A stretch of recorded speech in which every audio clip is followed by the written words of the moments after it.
Olá, seja muito bem-vindo ao Câmara Entrevista, um espaço específico aqui para conhecer melhor as ações dos vereadores aqui no Legislativo Municipal. E hoje nós temos aí a satisfação em receber aqui conosco o vereador Gilmar Joel Fuga Júnior, ele que é natural de Passo Fundo, formado em Teologia e Sociologia, ele traz uma trajetória de participação ativa no movimento estudantil e também uma experiência de mais de uma década como assessor parlamentar aqui na Câmara Municipal. Em 2024, concorreu pela primeira vez ao cargo de vereador, sendo eleito com 1.583 votos. Vereador Gilmar, muito obrigado por aceitar o nosso convite e seja bem-vindo. Ana, eu que agradeço essa oportunidade de estar aqui com vocês, para que a gente possa desvendar um pouco da nossa história e partilhar elas com a comunidade passofundense. Perfeito. Vamos conhecer um pouco mais da trajetória, mas também do perfil do vereador Gilmar, porque antes de ser vereador, tem uma trajetória, né, vereador? Então, assim, para a gente começar quebrando o gelo, vamos conhecer um pouquinho melhor, então, antes de falarmos propriamente de política, né?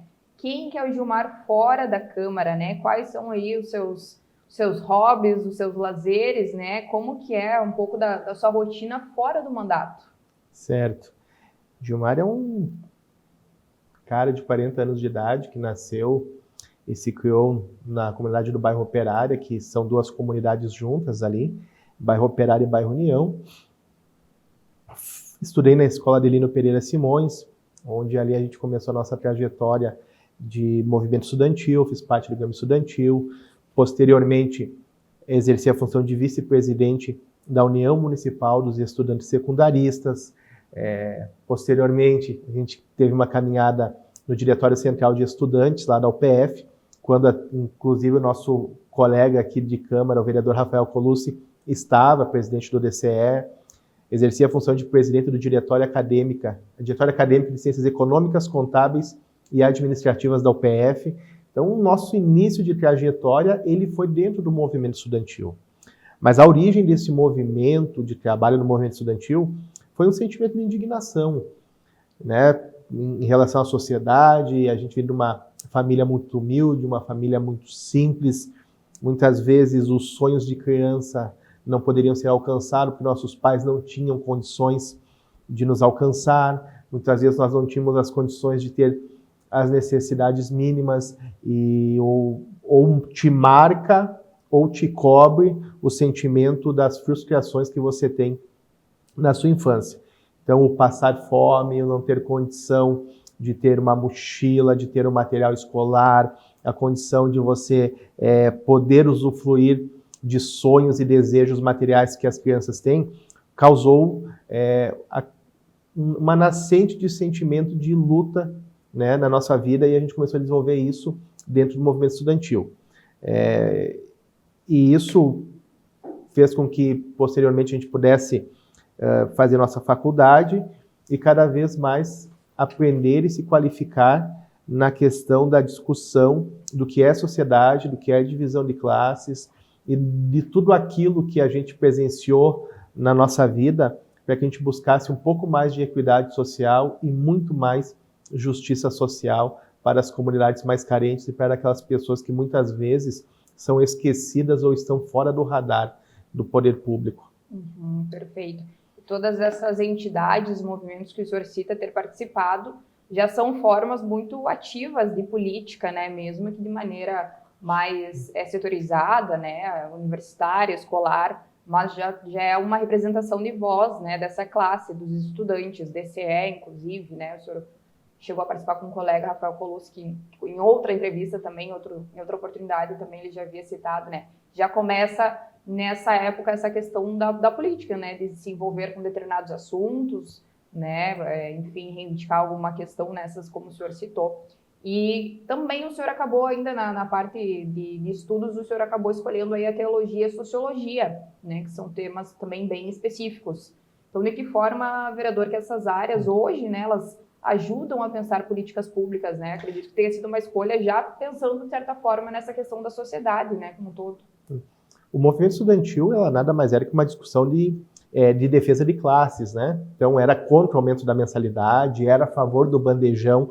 Naquele momento a Universidade de Passo Fundo... Faz muita diferença o estudante que às vezes trabalha num estágio para conseguir estudar e ainda tem que gastar com alimentação. Então são várias questões bem importantes. Né? A Universidade de Passo Fundo ela era a única faculdade de ensino, ou ela era a única universidade e a única instituição de ensino superior na nossa região naquele momento.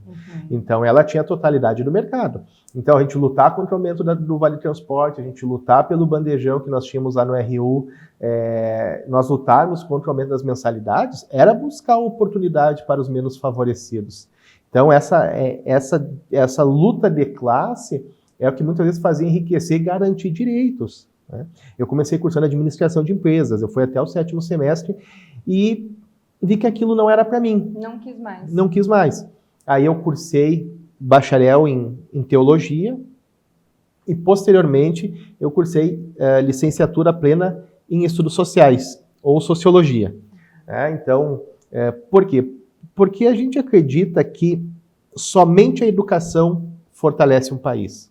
Somente as provocações fazem com que as pessoas, de alguma forma, elas comecem a pensar fora da caixa e saiam de um sistema que é controlado por poucos e que oprime muitos. Nós tínhamos uma referência no movimento estudantil. Eu sempre digo, em conversa com os amigos, a nossa referência de luta, de trabalho, né, ela era o ex-vereador, que também foi deputado Juliano Roso. Quando ele saiu do mandato de vereador, concorreu a vice-prefeito, nós perdemos aquela identidade de luta, de alguém que nós tínhamos uma identidade de bandeira, que nós confiávamos, que puxava as nossas pautas para discussões. E nós sentimos saudade disso. Sentimos saudade disso e, em algum momento, isso começou a provocar um desejo, mas eu tinha um temor de ser ou não ser candidato. E, no meio do caminho, tenho uma amizade com o Saúl de mais de 20 anos. Eu me encontrei com ele durante um processo eleitoral. Ele disse, me ajuda na campanha. Eu disse, eu não posso, já dei minha palavra para outra pessoa. Não, mas me ajuda, uns votinhos aqui, uns votinhos ali. Me deixa ser tua segunda opção. Eu disse, não tem. Não tem como. Eu já dei minha palavra. Se ganhar, eu ganho com ele. Se perder, eu perco com ele. Ele deu 2 tapas na minha perna e disse, bom encontrar pessoas assim. Bom, enfim, faltou 6 votos para ele ser eleito. E o candidato que eu apoiei ficou de segundo suplente e faltou 100 votos. Então, veja bem, se tivesse buscado esses 6 votos para o ex-vereador Saúl Spinelli, ele já estaria no seu 3º para o 4º mandato na Câmara de Vereadores. E, passando essa eleição, ele nos procurou. Agora eu preciso de ti junto comigo. E a gente começou a construir a campanha dele, começamos a construir o processo eleitoral e ali nós fomos vitoriosos. Muito pela trajetória dele, né? Muito pela estrutura, pela caminhada dele, mas auxiliamos naquele momento. E aí veio o convite. Gilmar, eu quero que tu seja meu chefe de gabinete. Aí ficamos como chefe de gabinete durante 3 anos. No último ano ele se tornou presidente da Câmara. Ele nos convidou para ser diretor-geral da Câmara de Vereadores. Assumimos aquele desafio num tempo muito difícil, num tempo muito assim, atípico, que foi que ano que foi, vereador? 2019, que foi o auge da pandemia. E ali foi muito difícil contornar algumas questões. Mas ali a Câmara avançou em muitas questões. As sessões de forma virtual, o trabalho que era muito... ele era muito obscuro, não, mas o trabalho ele era muito... Ali a gente viu na Câmara de Vereadores que não é só papel, que a gente poderia otimizar e digitalizar muitos processos da Câmara de Vereadores. Então, mesmo que a Câmara não tivesse naquele momento muitos atendimentos presenciais, nós começamos a desenvolver algumas ações que fez com que a Câmara evoluísse tecnologicamente em alguns setores dela. Né? E, posteriormente, ele foi reeleito, virou secretário da Sencas aqui em Passo Fundo. Nós estivemos com ele lá na função de chefe de gabinete dele também na Sencas e retornamos para a Câmara. Aí ele disse, Gilmar, a política tem que ser oxigenada. Eu preciso viver outras questões, eu preciso ver minha filha crescer, eu quero partilhar mais da vida dela, da minha esposa. E tu me falou que tu tem um desejo, então eu gostaria que tu se preparasse para ser o meu candidato. Vereador, o senhor está colando as minhas perguntas aqui, porque está antecipando tudo que eu estou falando já, né? Mas é justamente, o senhor já traz os desafios que eu ia citar, né? Foram 12 anos ao total trabalhando, então, com o Saul Spinelli. 12 anos. Teve uma trajetória de bastante ascensão, a presidente, depois a secretário, que a gente sabe que também é um desafio bem, bem grande, né? E desses, então, desafios, assim, aprendizado, né? Ia te perguntar por que tu é dos bastidores de assessor para ir, né? Foi diretor também da Câmara, que é um grande desafio, tu tá à frente das decisões, talvez, mais importantes junto, né? A presidência, enfim. Então, foi a convite, então, do vereador Saul Spinelli, que disse, não quero mais ir e vou te apoiar agora como candidato, foi isso? Eu, no fundo, eu tinha esse desejo dentro de mim. Já tinha verbalizado isso para ele também, ele já Sim, sabia. mas no momento certo, no momento oportuno. Não era, como diz os mais antigos, era uma sangria desatada. Não era um projeto de poder, não era uma obsessão. Eu sabia que em algum momento tu isso... estava envolvido, né? Já era alguma coisa que tu tinha familiaridade, né? Desejos de fazer mudanças, de repente. Eu sabia que em algum momento isso poderia acontecer. E veio acontecer no momento certo, no momento oportuno, que resultou no sucesso do processo eleitoral, que a gente teve a graça aí de ser eleito para representar a comunidade passo-fundense. Perfeito. Porque, pelo que a gente pode analisar, né, como base, assim, no local ou de maneira geral, a política dificilmente pega alguém de um mandato, né? Geralmente a pessoa constrói vários anos ou começa como assessor, vai se inteirando, né? Tem essa experiência interna de bastidores e aí se candidata. Mas tu, na tua primeira, embora tu já tivesse esse envolvimento, essa experiência política, tu já teve êxito na sua primeira legislatura, né? Na sua primeira vez, como é que foi isso? Fazer mais de 1.500 votos, vereador. Esperava ou foi uma surpresa? Eu tive um marco na minha vida que eu me recordo até hoje, que vai ao encontro do que tu falaste da questão da minha formação. Em um certo momento, quando eu estava cursando o terceiro ano do ensino médio, os irmãos maristas passaram nas escolas, em algumas escolas estaduais, falando sobre vocação.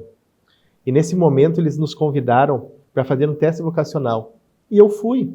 Eu fui porque naquele momento, vindo de uma família de origem muito humilde, eu não teria condição de cursar o ensino superior.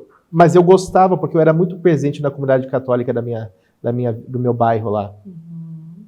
E eu fui e passei no teste vocacional. Mas o meu maior intuito não era fazer o teste vocacional para ser padre.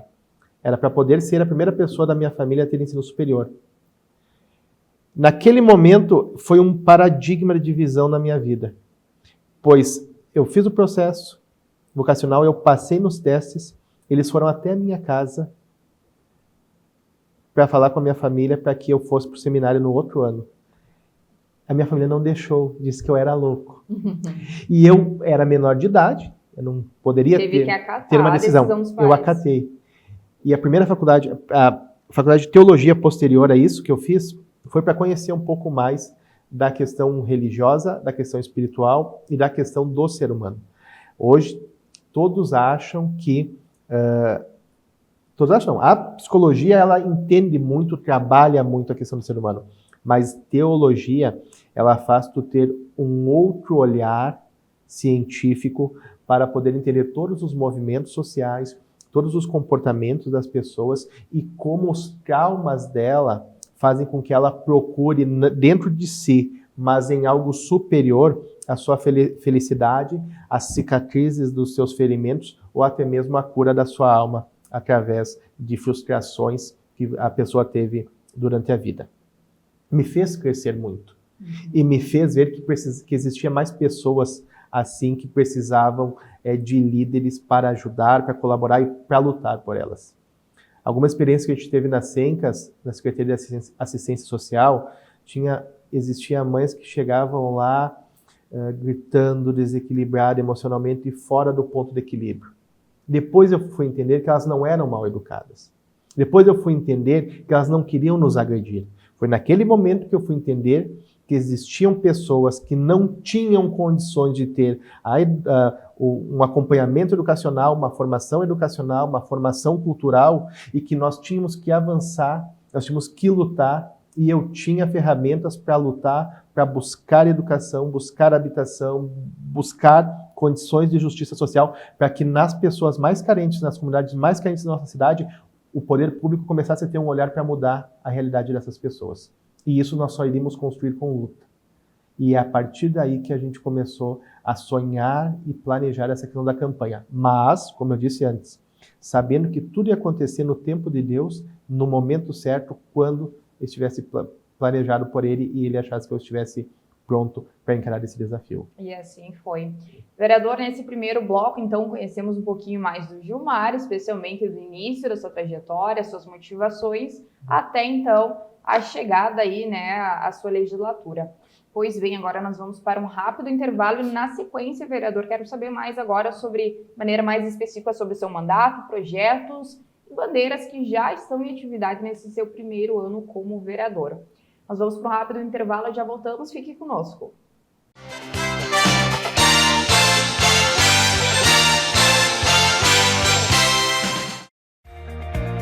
O que é importante para você é importante para a Câmara. A Câmara de Vereadores tem compromisso com a comunidade e transparência na gestão. Por isso, debater as necessidades da comunidade faz o trabalho do Legislativo ter muito mais resultados para você. Com participação, as mudanças acontecem e os investimentos geram mais desenvolvimento e garantem um futuro melhor para a nossa cidade. Câmara de Vereadores de Passo Fundo, a casa dos grandes debates.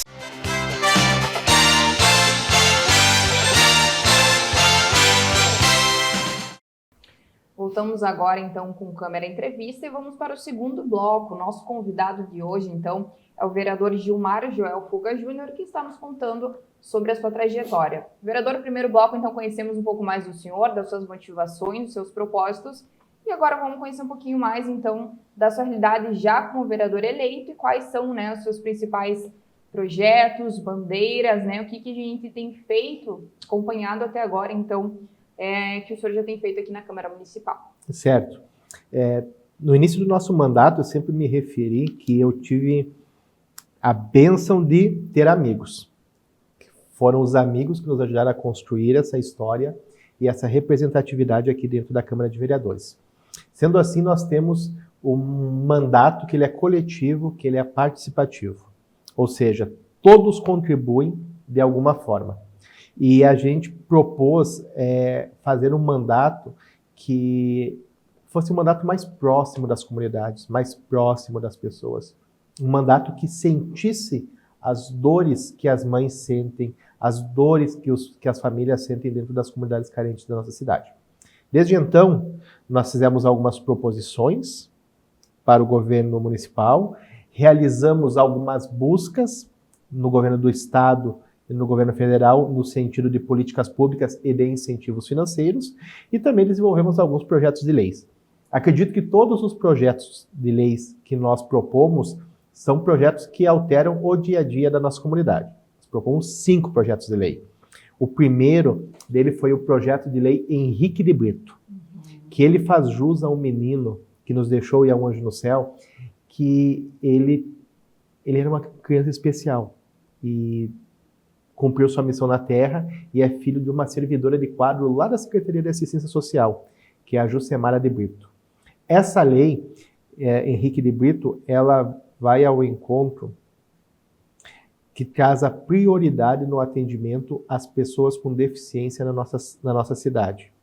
Nós temos uma legislação federal que ela diz que na rede de saúde a pessoa com deficiência tem prioridade no atendimento. Nós realizamos uma lei aqui que a pessoa com deficiência ela tem prioridade em todos os setores, em todas as secretarias e órgãos de competências públicas no município de Passo Fundo. Aonde chegar uma pessoa com deficiência, ou uma mãe ou um pai com uma criança com deficiência, ela tem prioridade no atendimento. Então, esse projeto de lei, ele realmente muda a vida das pessoas, né? O segundo projeto de lei que nós propomos foi a alteração da lei orgânica do município, que pessoas que cometeriam crime de racismo ou de intolerância religiosa não possam assumir cargos públicos no município de Passo Fundo. Também foi aprovado e já faz parte do artigo 17 da lei orgânica do município. Perfeito. Eu sou cristão, mas eu não posso obrigar a todas as pessoas a serem cristãs. Cada pessoa encontra a Deus de uma forma íntima e particular. Se é na sinagoga, se é no terreiro, se é no templo dos judeus, se é no espiritismo kardecista, para mim não importa. O que importa é que cada pessoa possa ter o seu direito, como diz a Constituição, do seu culto religioso. E nós diminuirmos essa incidência de crimes de intolerância religiosa é um dever do Parlamento Municipal. E também a questão do racismo. Nós tivemos um terceiro projeto que nós propomos e aprovamos também, que é o projeto relacionado à pessoa ou à empresa amiga dos Centros de Referência em Assistência Social. Ou seja, hoje nós legalizamos qualquer tipo de doação, reforma ou construção por parte da iniciativa privada ou de pessoas físicas dentro da política de assistência social. Hoje, as doações que chegam para os desastres que a assistência social atende, para as situações de calamidade que a assistência social atende, elas são volúveis, elas são sem documento, elas são de alimento, de roupa, de cobertor e assim por diante. Hoje não. Hoje, para nós fortalecermos a política de assistência social, o empresário pode vir e fazer uma casa de acolhimento e entregar para a prefeitura, pode vir reformar uma casa de acolhimento, reformar um centro de assistência, fazer uma doação de equipamentos, parquinho, viatura, para a política de assistência social, que é uma política que cresce muito a demanda e que tem pouco recurso para atender a todos que precisam dela. Aqui tem mais 2 projetos de lei, mas eu acho que esses 3 são os mais importantes. E também nós realizamos algumas proposições e indicações ao Executivo que mudam a vida das pessoas. Primeiro, criação do programa Aluno do Amanhã. Além do uniforme que é dado hoje às crianças da rede pública de educação de Passo Fundo, nós acrescentarmos um kit escolar. Hoje, com o auxílio de uma construção de relação com a LBV, com a Legião da Boa Vontade, todos os inícios de ano nós entregamos em Passo Fundo de 150 a 200 kits escolares para as escolas de Passo Fundo. Nós escolhemos uma e vamos fazendo um rodízio, mas conversamos e construímos com os professores. Quem vai fazer a avaliação de quem precisa são os professores, não nós. Porque é o professor que sabe a realidade lá da comunidade, a realidade da escola.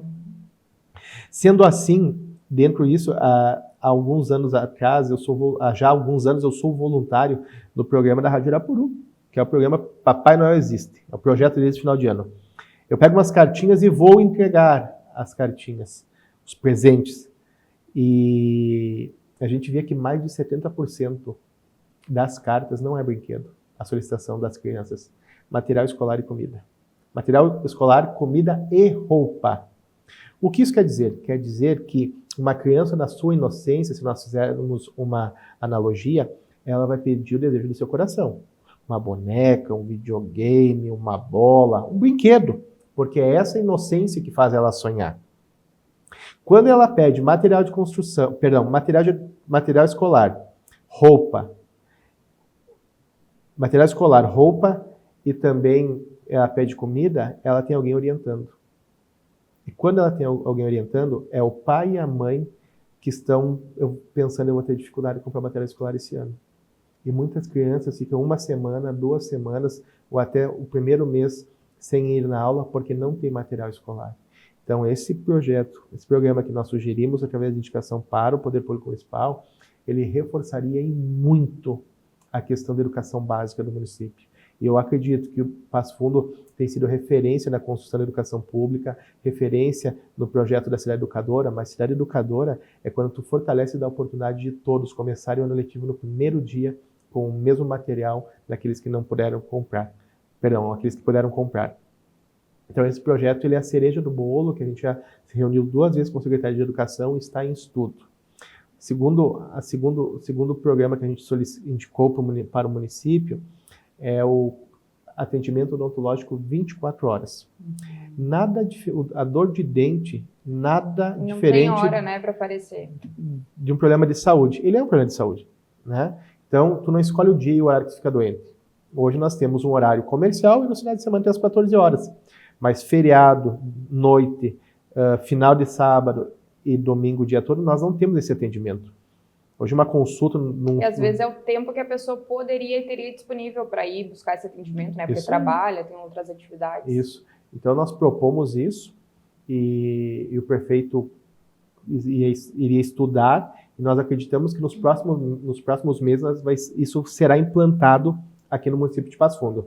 Também sugerimos que, devido às questões de limitação das emergências dos hospitais aqui de Passo Fundo e da sobrecarga do Hospital Municipal, que o prefeito fizesse um estudo periódico para que nós aumentássemos a carga horária de atendimento nos CAIs da nossa cidade. Ele se comprometeu em estudar, estudou, e agora, na reinauguração do CAIS Petrópolis, o prefeito Pedro, ele acolheu a nossa indicação, e o CAIS agora aumentou a sua carga horária. No que auxilia isso? Auxilia que o atendimento vai ser mais ágil, vai ser mais rápido e vai desobstruir um pouco, né, dos hospitais. O que faz com que a comunidade fique menos tempo na fila de espera, seja atendido com mais agilidade e já saia dali com o seu medicamento, conforme tem na farmácia do CAIS Petrópolis, e com o atendimento e também a sua necessidade atendida. Também propomos que Passo Fundo tenha a condição de construir um hub cultural, né, para que a gente possa atender também os empreendedores, né, que trabalham de forma autônoma nas comunidades da nossa cidade, para impulsionar a economia e para fazer com que eles profissionalizem cada vez mais e aumentem os seus ganhos de trabalho diário. Perfeito. Vereador, esses últimos que o senhor falou são indicações, né? São indicações. Indicações. Para explicar melhor para o nosso telespectador, que inicialmente o vereador citou 3 projetos de lei, que é um projeto mais amplo, precisa ter uma questão burocrática, mais detalhada, bem definida, né, vereador? Sim. E as indicações é aquilo que não é competência do vereador, do Poder Legislativo, e aí indica, então, ao competente, que seria o prefeito, né, o Poder Executivo, através da prefeitura, que pode colocar em prática, né, aumentar, então, ampliar o horário de funcionamento dos CAIs, né, de repente ter uma sede aí de 24 horas com planos odontológicos para a comunidade, enfim. Então, aquilo que é de competência, o vereador analisa essa demanda, essa necessidade e acaba indicando, sugerindo, né? Então, algumas coisas já foram até acolhidas, como o senhor disse, pelo prefeito Pedro, então... O legislativo em si, ele não tem competência, ele não pode alterar a questão das finanças do município. Sim. Então, por esse motivo que nós acabamos fazendo por indicação, para que ele acolha, né, e faça a questão da programação da parte orçamentária. Alguns já foram, como você mesmo disse, mas a gente espera mais. A gente espera que a gente faça uma cidade que cuide das pessoas. Passo Fundo cresceu bastante. A cidade é a 6ª maior economia e logo, logo tem a possibilidade de virar a 4ª ou 3ª maior economia do estado. Quando começar a produção da 2ª matriz da BH aqui em Passo Fundo. Então nós temos uma tendência muito grande a crescer e fortalecer o município economicamente, e isso faz com que nós tenhamos condições de melhorar a qualidade de vida das políticas públicas para a nossa comunidade. Perfeito, são 21 vereadores, por isso que é tão importante esse olhar amplo e distinto, né, de diferentes ideologias, bandeiras, partidos, mas com esse olhar para todos os cantos da cidade, né, todos os bairros, comunidades e necessidades. Muito, muito importante, vereador. Hoje, a gente falou assim, acredito que as suas demandas, projetos de lei, indicações, elas vêm muito com base naquilo que o senhor identifica como necessidade, como desafio, né, da comunidade. Mas hoje, assim, como político ativo, vereador, quais são os maiores desafios de Passo Fundo hoje, na sua opinião? Os desafios da cidade? Da cidade. A questão, eu acredito que tem 2 grandes desafios, que é a melhoria na questão da rede de saúde. Devido à necessidade, demanda, alta demanda? Devido à necessidade, e até mesmo por quê? Porque os 2 principais hospitais da nossa cidade, eles são hospitais regionais.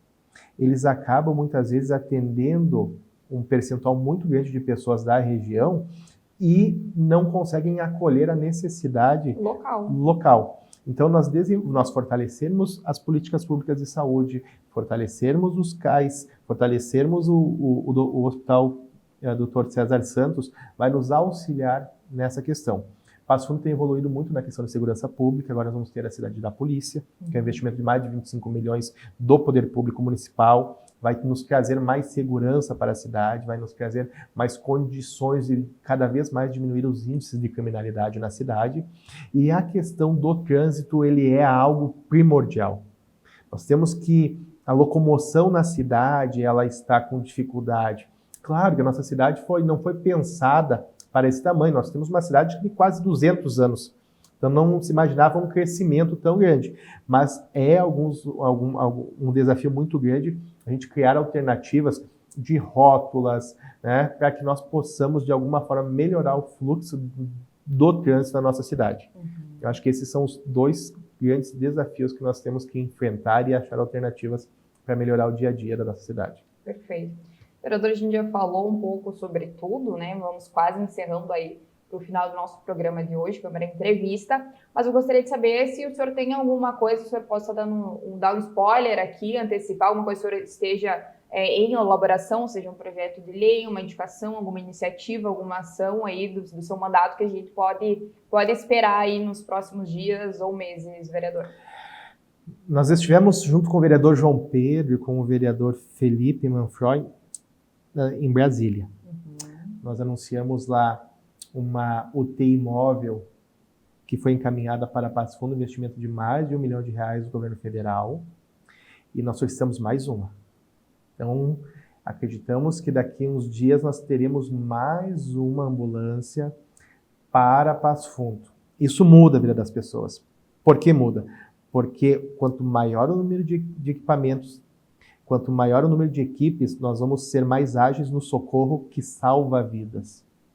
Nós chegamos a ter um momento que a Prefeitura Municipal de Passo Fundo estava locando ambulâncias para poder ter a operação da SAMU em Passo Fundo. Hoje o prefeito comprou 2 de socorro, investimento de R$800 mil, e veio uma do governo federal. O nosso propósito é fortalecer, e logo nós vamos fortalecer essa política para salvar vidas. Mas eu acho que a cereja do bolo é algo que já está sendo encaminhado, que é a construção do Centro Regional da Juventude, juntamente com a Central Única de Favelas aqui em Passo Fundo. O terreno já está com documentação ok, lá no bairro Integração.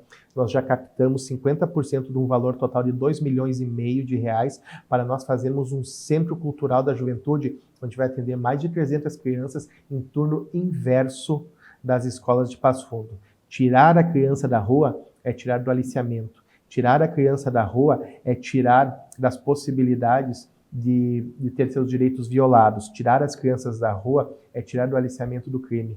É salvar, é dar reforço escolar, é ensinar a dançar, a brincar, a jogar futebol, a fazer teatro, é ensinar que ela pode sonhar e que ela deve ter a sua infância respeitada. Eu acredito que esse projeto, o Centro Cultural da CUFA, em Passo Fundo, ela vai mudar a realidade do trabalho social na periferia da nossa cidade. Mas o que mais me faz brilhar os olhos é não deixar de ser aquilo que a gente sempre quis ser, uma pessoa normal, como as outras. Eu sinto, quando a gente anda nas comunidades, uma dificuldade. As pessoas endeusam os políticos. Elas acham que político é um deus ou que político é melhor que elas. Ana, o político é um empregado teu. É o empregado do rapaz aqui que está fazendo a filmagem. É o empregado da dona Maria que ganha a Bolsa Família. É o empregado do seu José que trabalha lá na JBS. O político, ele tem o dever e a responsabilidade em construir situações e oportunidades que melhorem a vida das pessoas. E meu maior projeto de mandato é construir melhorias para as pessoas, mas é fazer com que as pessoas tenham um conceito de divisão de classes e que eu sou igual a elas. Às vezes as pessoas me perguntam, mas tu é o vereador? Porque eu não deixei de andar com minha calça jeans, com meu tênis, com a minha camiseta. E eu não quero ser um político de carteirinha. Eu não quero ter aquele roupante que as pessoas dizem, que dali é político. Eu quero que as pessoas vejam na Câmara de Vereadores uns réus mortal como ela, um trabalhador como ela, um lutador como ela. Se identifiquem, né? Isso. Então a gente quer quebrar esse paradigma e eu acho que esse é o maior desafio do nosso mandato. Fazer com que as pessoas enxerguem a Câmara de Vereadores como pessoas que pensam, que lutam, que têm as mesmas aflições, as mesmas angústias e os mesmos sonhos que elas. Perfeito. Esse é um projeto interessante, vereadora. Eu não havia conhecimento ainda sobre esse assunto. E é uma coisa que a gente não tem em Passo Fundo, né?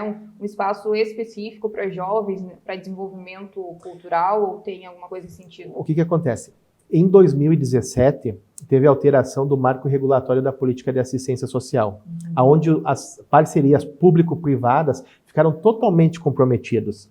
Naquele momento, nós tínhamos a Socreb com 600 crianças, nós tínhamos o Leão 13 com 1.200 crianças, nós tínhamos várias outras entidades, várias outras entidades que faziam esse trabalho social com atividades laborais através da política de assistência social. Quando esse marco regulatório entrou em vigor, nós perdemos esse poder de construção. E agora, com a alteração da legislação, esse Centro Cultural da Juventude, que vai ser gerida pela CUF em Passo Fundo, vai poder recuperar um pouco desse trabalho que se perdeu nos últimos anos. Porque demanda temos muitos, o senhor falou agora de diversas vagas que já eram atendidas então por essas entidades. Sim. Mas o poder público ele vai estar investindo nesse projeto? Sim, nós tivemos da bancada do PSB no ano passado, o ex-vereador Michel e o ex-vereador Saul, a emenda de bancada de R$853 mil já foi destinada para a construção dessa obra. Também foi captado por leis de incentivos fiscais, junto a algumas empresas de Passo Fundo, mais R$800 mil. Então nós já temos um pouquinho mais de 50% da obra, né? Do valor para construir a obra. E acreditamos que logo, logo a gente termina de arrecadar todo esse valor e teremos toda a receita necessária para o início e término da obra. Perfeito. Bom, acho que conseguimos conhecer bastante já do seu trabalho, vereador. Claro que teríamos muitas outras questões e perguntas que poderíamos destrinchar, mas fica aí para uma outra oportunidade. Quero te agradecer, vereador Gilmar, então, muito obrigada pela presença, pela disponibilidade, né, por compartilhar um pouquinho aí sobre a sua história, as suas ideias aqui com a gente. Ótimo, eu que agradeço essa oportunidade, agradeço a recepção e convido a comunidade em geral, o nosso gabinete plural, coletivo, participativo, críticas, sugestões, nos acione. Precisa averiguar alguma demanda na sua comunidade, nos chame, não podemos ir até você, vereador, mas o vereador vai até você aí na comunidade. Quem quiser, então, falar com o vereador Gilmar, tem Instagram, rede social? Facebook, Gilmar Fuga Júnior, e Instagram, @GilmarFuga. Perfeito. Ou vir aqui na Câmara Municipal e batendo na porta ali do gabinete do vereador. Sim. Bom, obrigada também a você que nos acompanhou aqui, então, mais uma edição do Câmara Entrevista. Lembrando também que todas as sessões aí da Câmara Municipal de Passo Fundo podem ser acompanhadas também ao vivo pela TV Câmara nas redes sociais ou pelo canal 16 da NET. Eu, Ana Caroline Halbert, fico por aqui e voltamos aí na próxima edição. Muito obrigada pela companhia e até mais.